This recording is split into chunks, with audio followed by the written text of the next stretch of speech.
Hello, everyone, and welcome to today's session, Making Cities Street Smart. The other day, a colleague asked me, what is street smart really? So I looked up the definition, and it's having the ability to triumph over or excel in an urban environment by using intelligence. And I think that summarizes perfectly what we're going to be talking about today in this webinar. I'm Jim Benson. I lead strategic alliances here at Current, powered by GE, for our Intelligent Cities business. First, let me start with some logistics. We'd love to hear from you and field as many questions as possible. So throughout the webinar, we're going to hold questions till the end. But throughout the webinar, at any time you have a question, please type it into the chat. And at the end, we will go through those and answer as many as we can. So without further delay, please let me introduce our speakers today. It's Himamshu Prasad, who is affectionately known as HB here in our business and by his friends. He's our GM of LED Platform Controls. And Denise Pucilowski, who's our Director of Innovation for Intelligent Cities. With that, I'm going to turn it over to you, Denise, and let you get started. Thanks so much, Jim. And good afternoon and maybe some good mornings for everyone that's joined us here today. At Current, we've been on a mission to help cities get street smart for just over 40 years now, but longer if you count our roots in the lighting space. And what we're hoping that you take away in this presentation is a few different things. Number one, we're hoping that, we're going to talk, why are we talking about street lights in the same sentence as the deployment of smart cities technologies, and why we feel like it's a great mechanism to upgrade and enable this type of technology throughout the landscape. We're also going to be explaining the differences between smart lighting and smart cities technology, because oftentimes we see that there's some confusion and overlap in these two areas. And then the last thing is that we're trying to help cut through a lot of the jargon that we hear in the smart cities industry and making sure that you all get a great takeaway on and how to build a tactical plan on how to actually implement a smart city strategy in your respective municipalities.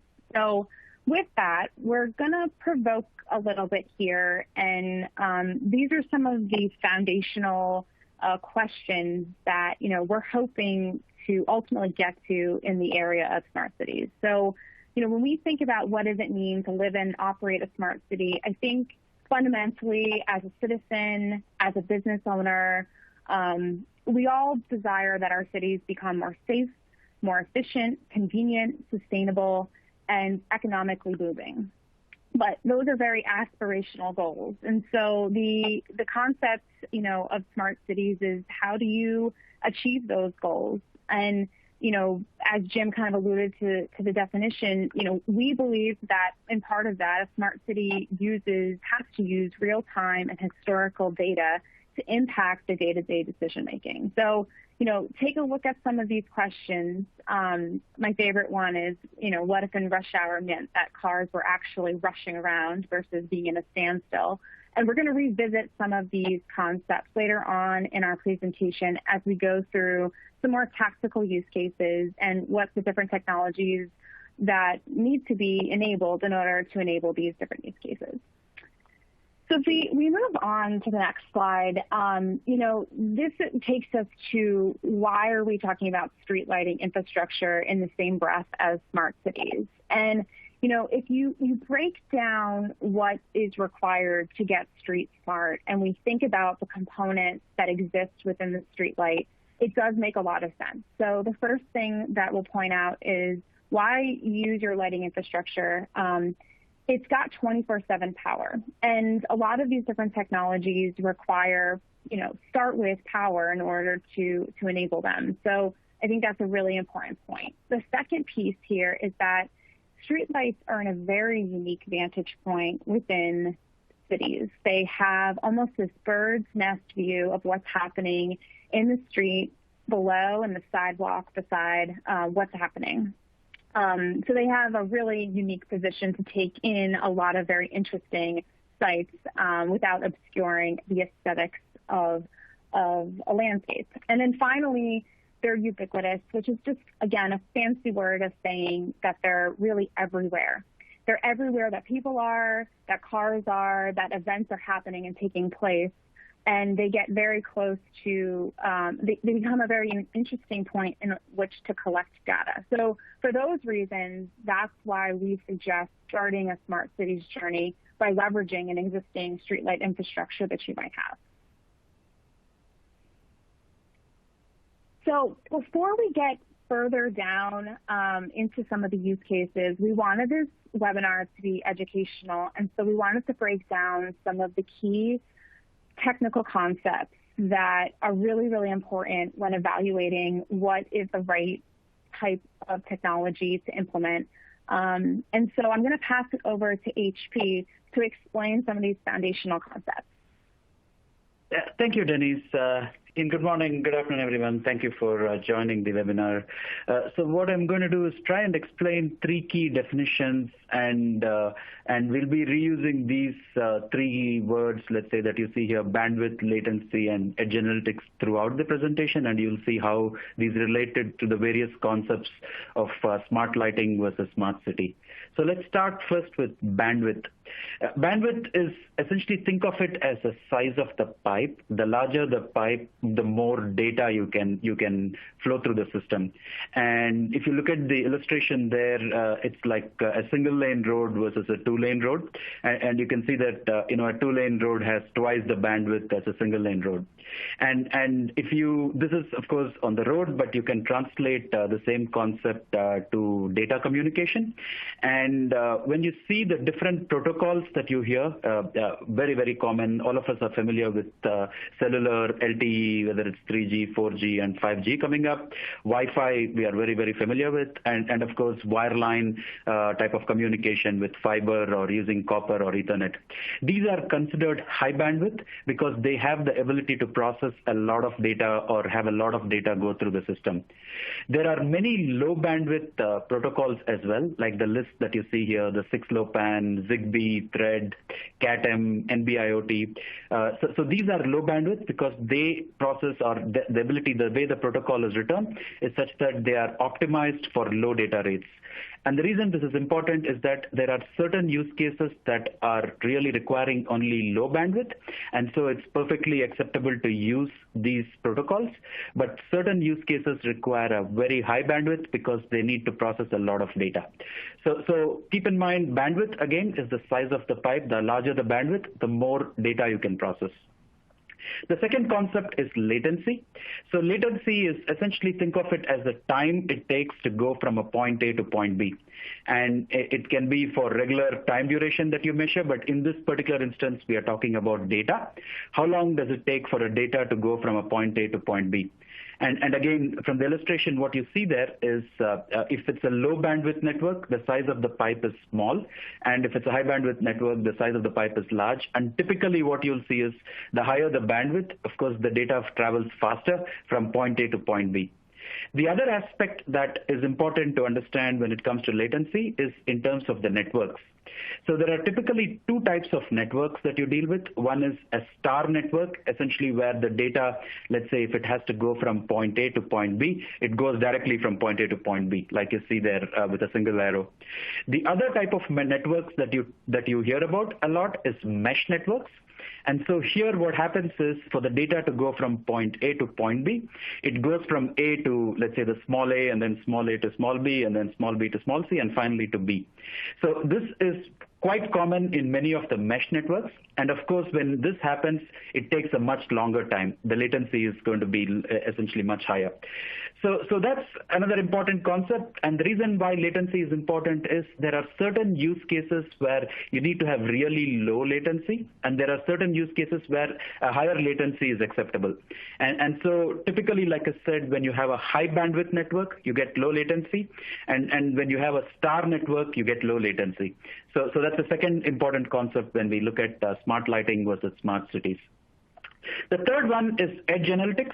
Edge analytics is really the ability to do processing at the edge. And when we talk about edge, what we mean is, let's say, a controller that sits on a light pole, for example, in our example here. It's usually measured in what's called flops or floating point operations per second. And of course, higher the number, that means you can process a lot of data. For example, if you want to process a video image, you'll need, let's say, a very heavy edge analytics processing. But if you're processing, let's say, simple data, like, for example, sensing ambient light, then you don't need a compute-intensive edge device. So typically what you see is the edge devices that are there.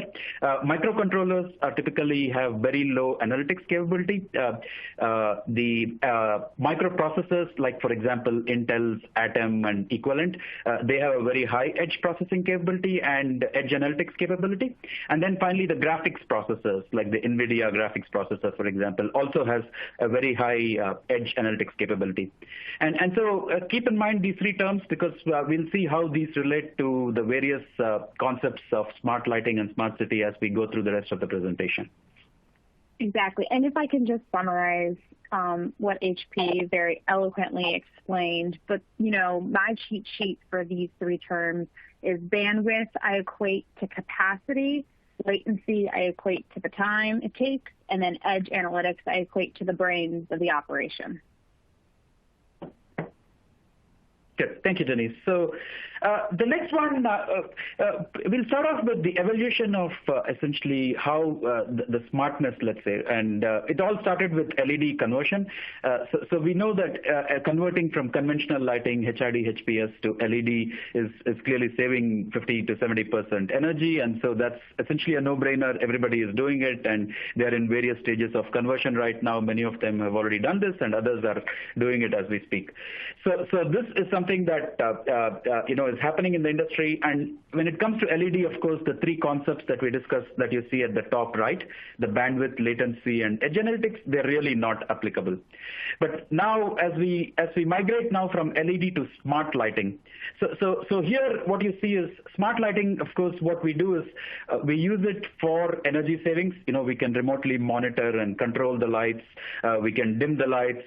We can get information about if there is a day burner. So these are all related to operational and maintenance savings.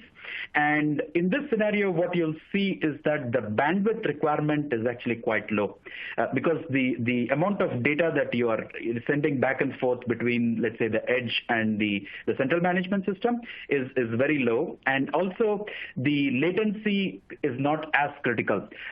For example, you can afford to live with a few seconds delay if let's say you issue a dimming command or an off command to a light, and if it takes a few seconds or a few milliseconds or hundreds of milliseconds, it's not too bad. So a medium latency is very, very acceptable for smart lighting. And edge analytics, of course, is very minimum, because all you're doing is processing maybe an ambient light data or maybe some minimum analytics related to some other sensing elements or processing the instructions that come from the central management system to either turn on the light or turn off the light or dim the light. So the edge analytics requirements are very low. And this is really important to understand that smart lighting can work really, really well with a low bandwidth network, with a medium latency, and a very low edge analytics. And so typically what you see with smart lighting are two types of systems.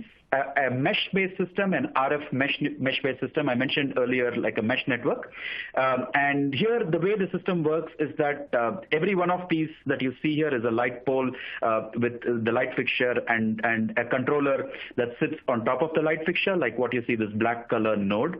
And these nodes essentially form a mesh network, and they mesh together and talk to one gateway. And from the gateway, you bring the information back either through a cellular backhaul or through a wireline backhaul. You bring the information to a central management system, and that's where the user, where you will be having access through an internet application, web application. You'll be able to remotely monitor and control your street lights. So this is very, very common in the industry today. And then what's upcoming, relatively new, coming up is this what we call a point-to-point communication, or essentially think of it as a star star network. And here what happens is that each of these nodes that you see here, every light pole having this node will directly talk, let's say, to a cell tower or to a gateway, and then that comes to the central management system. So these, in the earlier case, the data was hopping, let's say, from one node to the other node until it reaches a gateway, and then it finally reaches the central management system. In the bottom scenario with a point-to-point, what you see is the data directly goes from the node to the cell tower and to the central management system. So these are both really good systems for lighting controls. And what you'll see is that for lighting controls, like I said, it's sufficient to have a low bandwidth network, a reasonably acceptable latency, and a fairly low edge analytics capability. So just a quick introduction to what we have in our offering is that we have the LightGrid, which is a mesh-based system that has been in the market for over 4 to 5 years now, an RF mesh-based system. And here, like I explained, the data hops from one node to the other node until it reaches the gateway and then reaches the central management system. What we will be having very soon is what we call the point-to-point or a CAT-M-based system, essentially, which is really suitable for if you look at, like, for example, a highway where the poles are in a space linearly, and in this scenario a point-to-point system works extremely well. And what we have done is that both of these systems can talk to the same central management system, and that's why it's called a hybrid approach, which satisfies, let's say, dense deployments where mesh works really well, or also sparse deployments where, like, for example, on a highway where the CAT-M based approach works really well. So a couple of other things on LightGrid before we move to the next section about smart cities is the system is the nodes that I showed you earlier. They are all 10 kV surge, and also they go from 120 through 480 volt input. And so this that way you don't have to worry about whether the line voltage that's coming to the pole is it 277, is it 480, is it 120. Typically you see 277 or 480, but the one node you can plug in the node and don't worry, you don't have to worry about the voltage.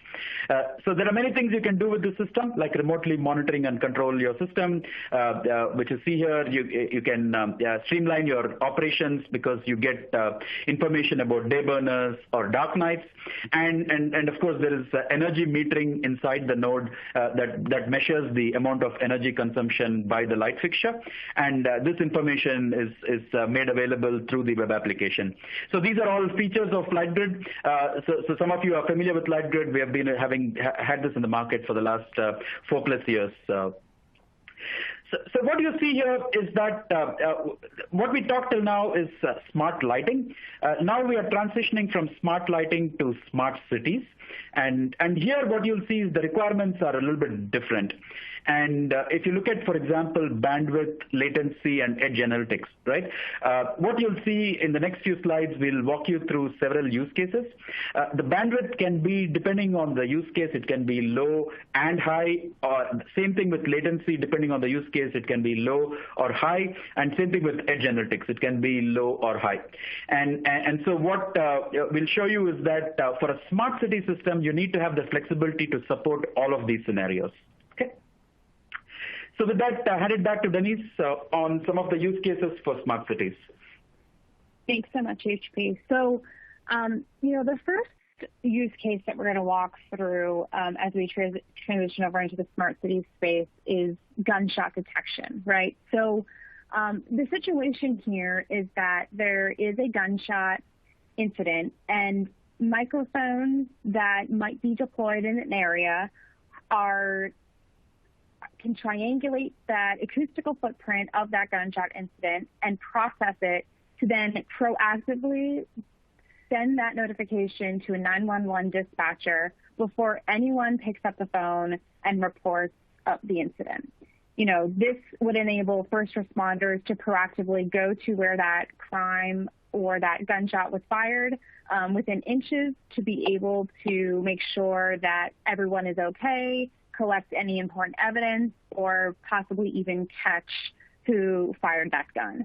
And so when we think about what technology needs to be in place in order to enable that sequence and chain of events to happen very quickly, going back to those pillars of bandwidth latency and edge analytics, obviously, so from a bandwidth perspective, the actual sound size of an acoustical footprint is actually not very big. So you're not really transporting a high amount of data. So your bandwidth is actually, not that, doesn't need to be that big. Now, the time that it takes time is of the essence in this situation if we're trying, to respond to an emergency situation. And so latency must probably be very, very low. And then the edge analytics that are required in order for a microphone to be able to detect this very unique wavelength that sound makes also needs to be very high. So, that's sort of the profile of what's required for gunshot incidents. Let's go over to the next one, also within the public safety space. This is more of a crime and incident investigation. So, the situation in this case is that there perhaps is a crime that's conducted and someone then reports to PD the incident after the fact. And so instead of, investigators having to go door to door to the scene of a crime physically, looking above their head space to see if any maybe private business owner has any possible closed CCTV cameras in the area, this would be able, to proactively be able to remotely access video that might exist, might have captured what actually took place, and then use that video in a workflow method to be able to attach it to a crime report. So now you have chain of custody of that data, the proper controls in place to ensure that that data wasn't tampered with, et cetera, that could ultimately be used in a court of law. So in that situation, because the size of a media file, such as a video or a picture, is a lot different than a sound wave, it's very high, your bandwidth has to be able to support transporting that type of an image or video. From a latency perspective, this one is a variable because, if we're looking at a scene after the fact, maybe time is important, time of the essence is important, but, it's not necessarily critical. So this depends. Now, if someone wants to do a live streaming situation, then latency would have to be adjusted accordingly. And then from an edge analytics, because in this police report, someone knew the time, the place, and the general area, there's no edge analytics actually happening. However, if we were going to combine perhaps the last use case where we have proactive identification of a gunshot, and perhaps now you wanted to overlay with the video, I want to be notified, when this image crosses a camera view. Now you're starting to get into a very, very high edge analytic use case, right? So I think, you're between these two examples, I think you can see how the answer depends based on what the outcomes that we're driving toward are. Let's maybe move out of the public safety realm and let's go into,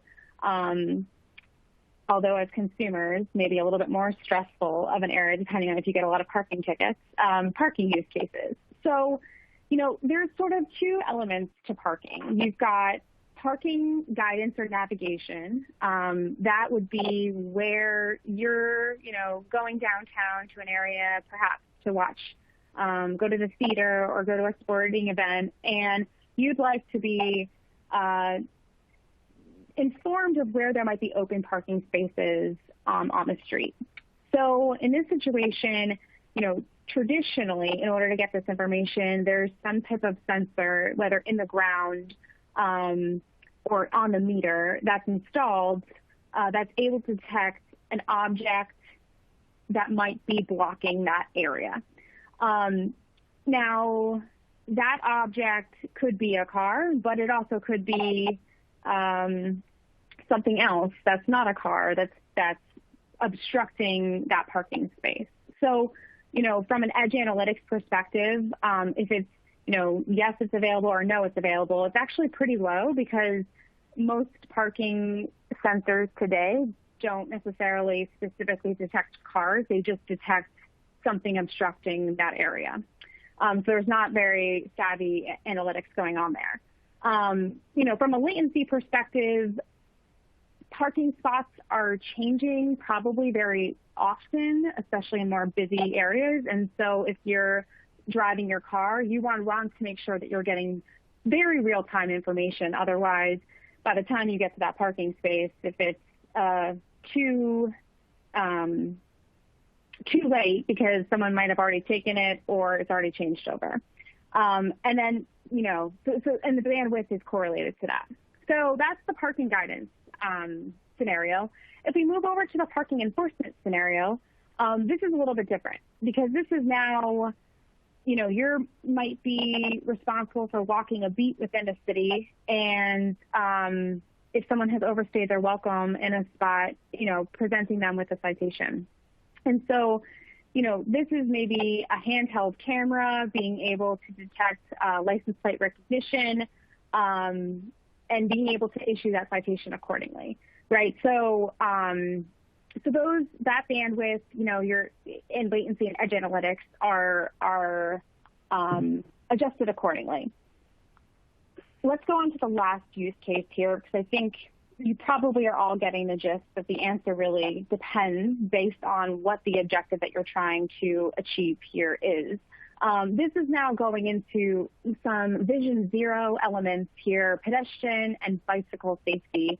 So this is being able to use video detection to be able to detect truly if there are pedestrians or bicycles within a street block area. And so in order to be able to do that, this is not like the parking sensor where we're saying, is there an object here, yes or no? This is truly being able to identify through machine learning whether or not this object is a pedestrian or if this object is a moving bicycle. And so that requires extremely high edge analytics. And when you think about, how busy and how fast things can move in a crosswalk situation, you have enormous amounts of data happening very, very fast. So you would need extremely high bandwidth with a very, very low latency to be able to transmit that piece of data to be able to complete those edge analytics. So HP, I'm going to pass it over to you to maybe do a wrap up of the differences that we've just explored. Yeah, thank you, Denise. So like what you just saw, we covered several smart lighting use cases, which is related to lighting controls, getting metrology data, metering data, and also fault alerts and maintenance, right? So those are smart lighting use cases. And then Denise covered several smart city use cases, but you can imagine that smart city, there are hundreds of use cases that we can come up with. The basic idea is that these use cases that you see on the left side in this column here, of course, the list can be much bigger. When it comes to these three parameters, the network bandwidth, latency, and edge analytics, what you'll see is that there is a difference between the two types of systems. For the smart lighting, typically you can live with a low bandwidth network and you can live with a low edge analytics system. But when it comes to smart cities, what you'll see is that it depends on the use case, and that's what Denise went through right now with you. Depending on the use case, it can be latency or edge analytics. The other distinction that if you switch to the right side on this block here, what you'll see is that a smart lighting, typically you're trying to control every light. And so it's very difficult to have this node that you see here on top of every street light. And that's what you see here in every pole. And typically the people that you work with on the customer side is the operations team, because they are responsible for keeping the lights on and maintain the lighting system. When it comes to smart city deployments, it's possible that you may want to deploy one of the smart nodes in every 5th pole or every 10th pole. And so it doesn't have to be in every pole depending on the use case that you're trying to solve. And that's why you see this now 1:X and whatever that X is depending on the use case. The second thing that you'll notice is, unlike smart lighting, where we work with the operations team, the customers for smart city use cases are different. Like for example, the police department is more interested in, let's say, a crime investigation or a gunshot detection, but the Department of Transportation may be interested in some of the other use cases. So again, as we keep adding more use cases, you will see that the corresponding, let's say, person of interest could be different. So hopefully with this, you can appreciate the difference between smart lighting and smart cities. One, in terms of these three definitions: network bandwidth, latency, and edge analytics. Second, in terms of the density of deployment, and third, in terms of who is the customer that you're going to work with. Okay. So Denise, back to you.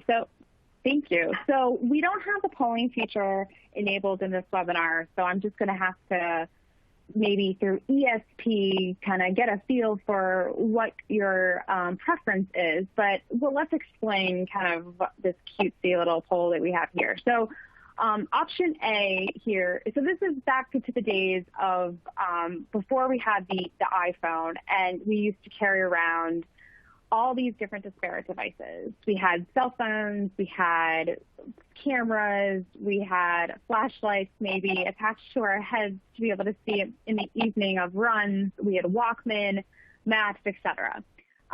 So, this is just our way of, kind of giving you an indication here of what our design philosophy has been in our platform. So the question here is, do you prefer carrying around all those different disparate devices, or do you prefer your simple, elegant, aesthetically pleasing, one-stop shopping smartphone to be able to accomplish much of what your daily technology needs are throughout the day?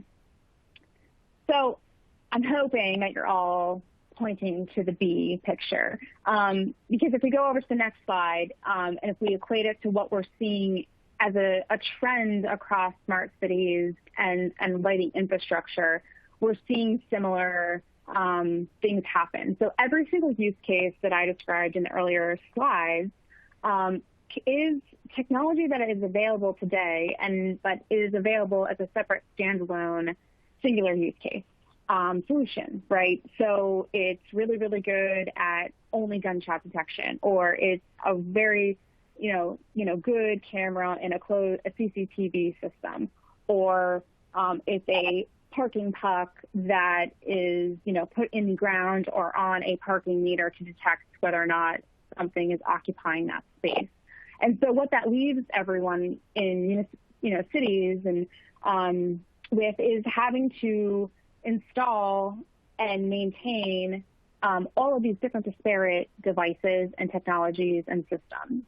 And then if you look at the poles, all these different pole attachments that are then being, installed, you have this, what we dub lovingly, a Franken pole that doesn't really look that great. And,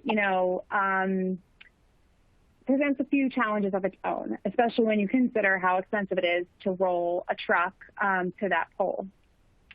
So, our take on this has been option B, and that is a picture of a CityIQ node that's been installed in San Diego. And so the idea here is, and if HP, you can go to the next slide, within this node, we have combined all of these different disparate devices into one aesthetically pleasing device that can be installed on your pole. So this is, I explained a little bit of this, but this was kind of our design philosophy. We saw it with our smartphones, and, the smartphone, birth of the smartphone, completely changed our lives, and innovation spurred from it, with the, invent of the App Store, et cetera. And if you go to the next slide, that's exactly what we're doing today with CityIQ. No longer do you need to install induction loop sensors or separate camera systems or, microphones or parking sensors. The idea is that all of these technologies can exist in this integrated node that sits really elegantly behind your street light. And even better if you can do it all as you're going through an LED retrofit. If you go on to the next slide, this is the platform in a nutshell. This is what CityIQ contains from start to finish. So I talked about the sensors that are within the hardware itself. And, the idea, too, is with the partnership that we have with Intel and their microprocessor chip inside, that's what's enabling our device to also enable extremely advanced edge analytics. So you are, in a smart way, communicating with the cloud when events are happening. We'll get into a little bit more about that later. And then we've also got PoE ports and USB ports for potentially sensors that we haven't even dreamed up of yet. A BLE capability, Wi-Fi capability to be able to communicate with maybe neighboring sensors. And so the idea is that we're open on the bottom and then open on the top. So all of the information that's being collected through our sensors, processed through with edge analytics powered by Intel, is then communicated back up to the cloud using the AT&T LTE network. And so, this is where when we talk about the concept of bandwidth and latency, it's really important to make sure that, that you're enabling a future-proofed network that can sustain large amounts of data and can communicate it in a fast way, depending on the use case that you're trying to go after. And so, the APIs that we have available today through our platform are listed here in that first box. The traffic API, which is summarized as car counts, car speeds, cardinal direction. But with the upgrade to Traffic 2.0 that's launching this quarter, we now have the ability to do car classification. So we're pushing the boundary on the detail that is summarized within these APIs to be able to now recognize if these are small, medium, or large vehicles. Further down in the roadmap, the idea is that we refine that even further and be able to say that this is the difference between a minivan, a semi-truck, and a motorcycle. And then even further, perhaps it's now being able to identify, this is a Tesla model versus a Honda versus a Ford. Getting to that granularity of detail. And the beauty of the solution, because this is all similar to how with our iPhone new software packages become available, easily upgradable through an over-the-air update, no need to go back to the pole to install any further hardware. Moving on to other APIs, we've got parking information that's recording the time that a car has occupied a parking spot when it leaves the parking spot to be able to support use cases like parking guidance or parking enforcement. We've got pedestrian data, which is the people counts, speed, where they're going. This is very important to note that this is not facial recognition technology. So, no personally identifiable information here. And we believe that's a really important part of a smart cities, but we'll get to that later on in the presentation. Media API, that's being able to recall pictures and video streams from the node. The node is got internal memory in it, so up to 5 days of recorded information, which it will then record over itself. So in that 5-day period, if any event is reported, you can then recall images and videos from that node, with a call to the cloud. Environmental data sets such as temperature, pressure, humidity readings, and then more data sets that are coming out. Our most notable one here is our bicycle API, which we're really excited about launching this quarter as well. And we'll show you what that looks like in a little bit.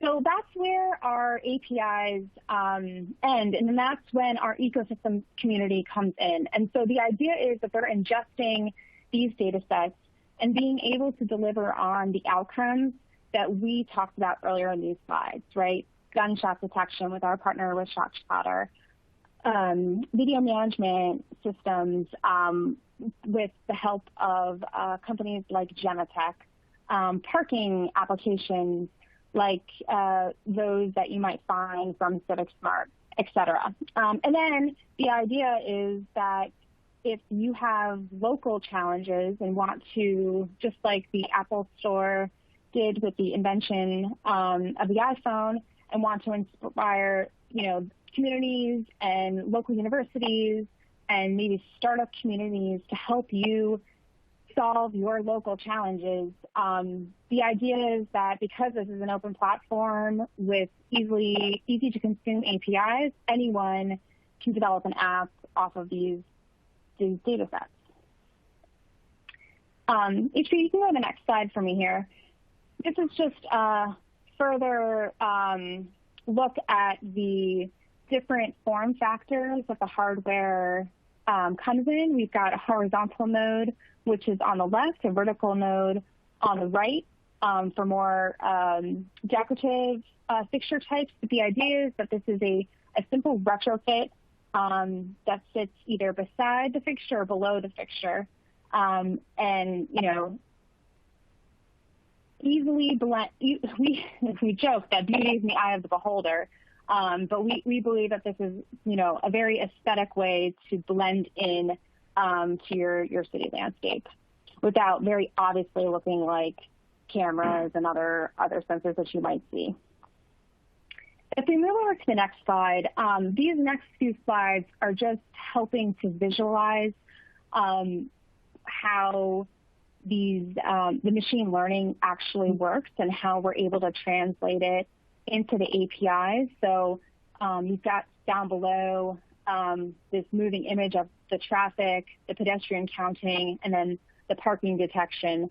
But if we move on to the next slide, we'll actually see a real image of what is collected from our node. And this is a illustrative way for us to be able to help you all visualize what these APIs look like. Obviously, the coders out there will know an API is just a bunch of binary code, but this is how the camera uses machine learning to be able to detect the cars and traffic in white, the buses in blue, the pedestrians in that aqua color, and then at some point here, or maybe it was earlier, the bicycle went by and detected the bicycle. So this is just how our machine learning and computer vision analytics, this is how it works. So if we move on to the next slide, this is just a quick snapshot of the application partner ecosystem that we have built today. We're constantly growing and adding to this list because we, will work with anyone that wants to consume our data. And it's an interesting point that I got to that, our data. It's really, we feel very strongly that in smart cities space that the owners of the data should be the ones that are purchasing the system. And so that is why at Current Powered by GE, we do not own or retain any information related to the data. Cities, purchasers of the system own their data, and it's up to them who they choose to share their data sets with. And so we have this ecosystem that they can work with, but if they have other partners that they work with on parking today or transportation needs today or public safety needs today, we're willing to work with those partners as well, as long as those partners can ingest APIs, we can add them to the ecosystem. And then the next slide here just summarizes the part I was talking to before about how a universe like this can inspire innovation. And so these are just a summary of some of the different apps that have come out of hackathons that we have participated in with our data sets over the past 4 years. And, it starts to nod at why I think we all are very inspired by the smart city space, because the idea generation that can come of these data sets, it really is limitless. I think my favorite app on here was the food truck app. So someone said, well, if I've got information about where pedestrians are, where traffic is, and where open parking might be, if I'm a food truck owner, I want to go to where the hot spots are and where I can park safely without getting a citation. And so with those data sets, they hacked an app for food truck drivers to help navigate to where they might have the best revenue generating opportunities based on the time of day and where activity might be happening in cities. So that was really, really creative solution to some of these things. But other apps that have come out have been related to kind of a public safety, making sure if you're walking home alone, someone can, make sure that you end up to your location in a safe spot and other things like that. So, again, just a nod to how open data can spark innovation. So as we start to close this out, we wanted to make sure that we leave you all with some tactical next steps as to where to begin your smart cities journey. And when you break it down, we talked about using your lighting infrastructure as a place to the mechanism in which to do it. But then you also have to think really carefully about what are you looking to accomplish?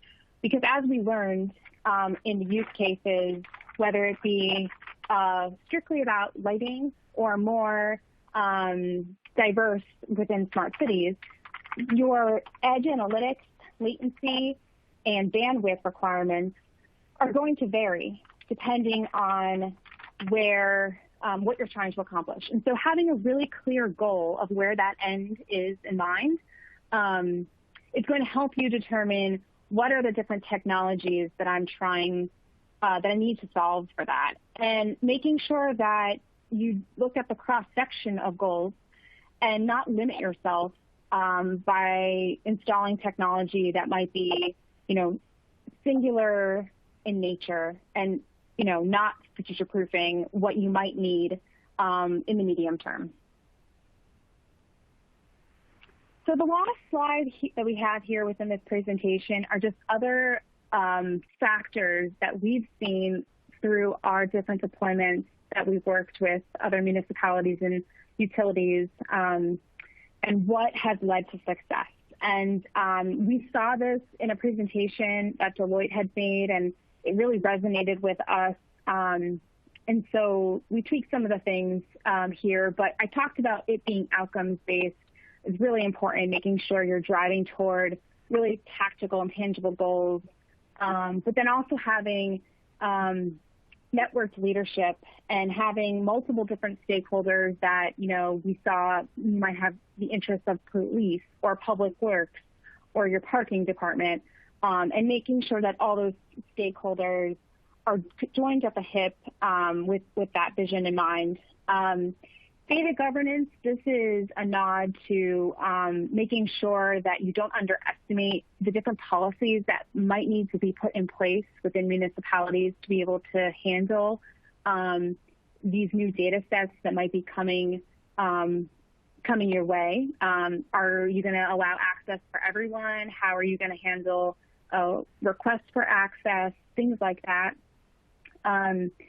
Having an integrated technology platform, this is thinking about the fact that you want your technology to be interoperable with one another, extensible, and then future-proofing that system architecture, so that it all works together and, is creating a tailwind versus a headwind for yourself. Regulatory framework, that's really important, especially in this space. We are in kind of, sometimes it feels like Wild West territory, and there's not necessarily, I think the regulations are still catching up. So asking the right questions about, do you own the data, or, who's going to own the data? Do I own it as the buyer, or the vendor own it? That's really important to make sure that you understand. Making sure there's a compelling business case, and I think that's connected to it being outcome driven. And then making sure that there's inclusion and access for all. This is sort of a nod to making sure that if the Smart Cities project is taken and underway in a city, that there's engagement across all different communities and neighborhoods. And there's that level of transparency.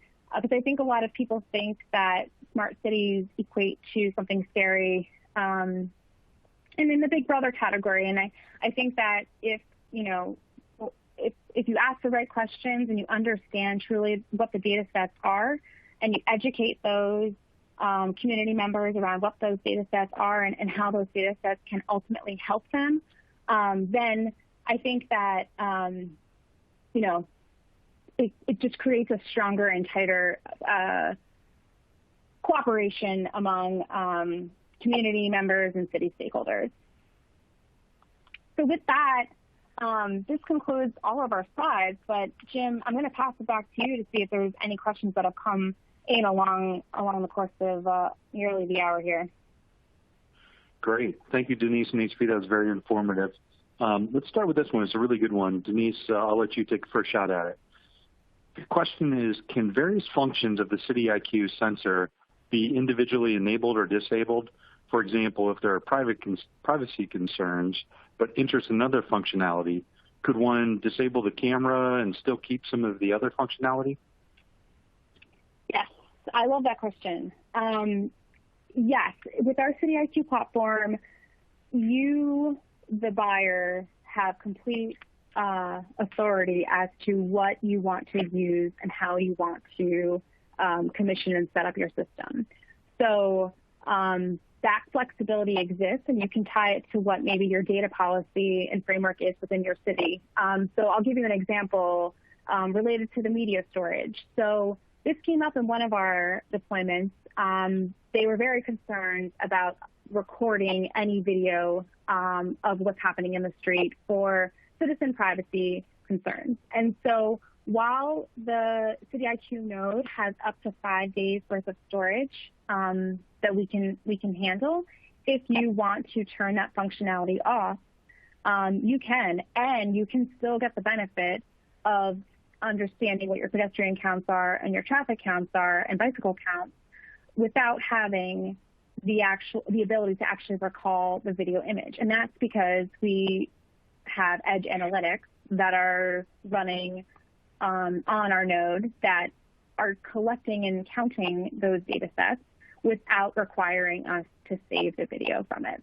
So short answer is completely flexible. We're willing to work with whatever your city policies are, and the subscription, the way that the pricing model works, it's similar to like your HBO or Netflix model. If you pay, for the subscription, you have access to watch all of the videos that you'd like or get all the different data sets that you'd like. But if you don't want to use one or two, that's okay. You don't have to. Great. Thanks, Denise. Along those same lines, HP, we got a question here. We can explain a little more on what we mean by machine learning and how it's used in the GE solution. Yeah, great question, Jim. So think of machine learning as a process or a way by which a system, in which case here the machine, the computer, learns on its own. And I'll explain what that means. Historically, when we talk about software programs, it's explicitly programmed. The algorithm is programmed by human beings. They determine the logic and they write the code in terms of how the system is supposed to work. But when you talk about complex sort of systems or algorithms like how do I recognize a car, or how do I recognize a bicycle, or how do I recognize a pedestrian, what is a more common approach and a more feasible approach is this idea of machine learning.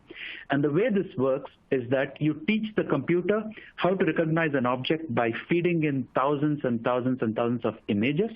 And the more data you can feed this computer, the model will become even more, call it perfect, in determining what that particular object is. And the process is called supervised learning, where essentially you feed these images and then at the end of it, you tell the computer whether it recognized the image correctly or it was incorrect. And you do this many, many, many times until you create a perfect model. So machine learning is a process by which the computer learns on its own using data, and more data you provide, the more accurate the model is.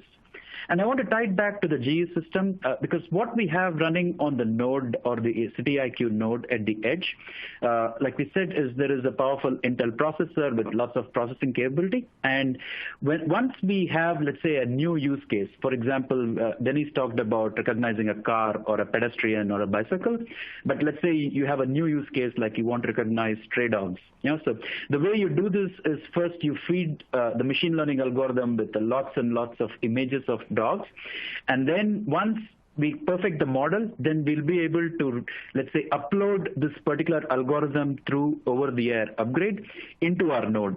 And then once it's uploaded and installed, then what happens is the node, the City IQ node, now will start recognizing stray dogs in the road. So that's how the process works, and it can be extrapolated to any type of object recognition or other examples where it's pretty, call it, intensive in terms of processing. But the basic idea of machine learning, Jim, is you use data to build model, not unlike conventional programming that the humans do. All right, thanks, HP. Denise, one for you, two-part question. First part is, who owns the data that comes from these nodes? And then the second part is, in the cities where we've deployed the solution, how are they doing citizen engagement? So Sure. who owns the data, and then how are they doing engagement? The cities own the data, and in that answer, I'm assuming that the city is the purchaser of the platform, right? So the bottom line is whoever has purchased the platform owns the data. We do not own or sell any of the data as a way of monetization. And then, the second piece of that is citizen engagement. So it really depends. I think the greatest example that we're seeing is in the case of the city of San Diego, where their approach has been to acknowledge that their city is made up of very diverse communities and groups. And so they've organized a series of community development meetings based on, geographical areas, bringing together people, whether it be local business owners, people that live there, all members of the community, and going through and explaining what it is that their vision is for San Diego, explaining our smart city strategy, and then explaining, the different technology that they're installing to be able to act on their strategy, and, making it a conversation. Other cities have opened up innovation centers where it's sort of this open door policy, come in, learn about what's going on, answer questions. But I think, the bottom line, the most successful cities that engage their communities, it's all about communication, having diverse methods of communication, whether it be social media, in-person, face-to-face, billboards, et cetera, to make sure that you're trying to reach the most vast audience that you can. Okay, thanks, Denise. The next one I'm going to go ahead and take. The question was, how can a company get added to the ecosystem of partners that Current by GE has? Great question. So you can go onto our website, Current by GE, and inside of our partners portal, there's a place there where you can actually apply to be a partner, and we'll reach out to you and find out more. You can also reach out to me at james.benson@ge.com, and we can have a conversation for that. We're always looking for new partners who can utilize our data coming from our APIs and build out new applications and drive outcomes for our city. So be happy to have that conversation. We also have a sandbox environment, so you can actually go in and build your application. We're not giving permission from the city to use live data. Utilize that to build the application and then show the demo or example to the city or utility. And then, assuming that they like it, they will be able to turn that on. So that's how you get access to our ecosystem, and be happy to have a further conversation with you on that one. With that, I think we're at time. I want to be respectful. We're right at 3 o'clock. So there's some other questions that are still coming in that we haven't got to yet. We will get back to all of you. Thank you very much for your attention today, for joining our webinar, and all the great questions. We'll get back to you with that. And, you have our information. Please, let's make this an ongoing dialogue. Thank you very much, and that ends our webinar for today.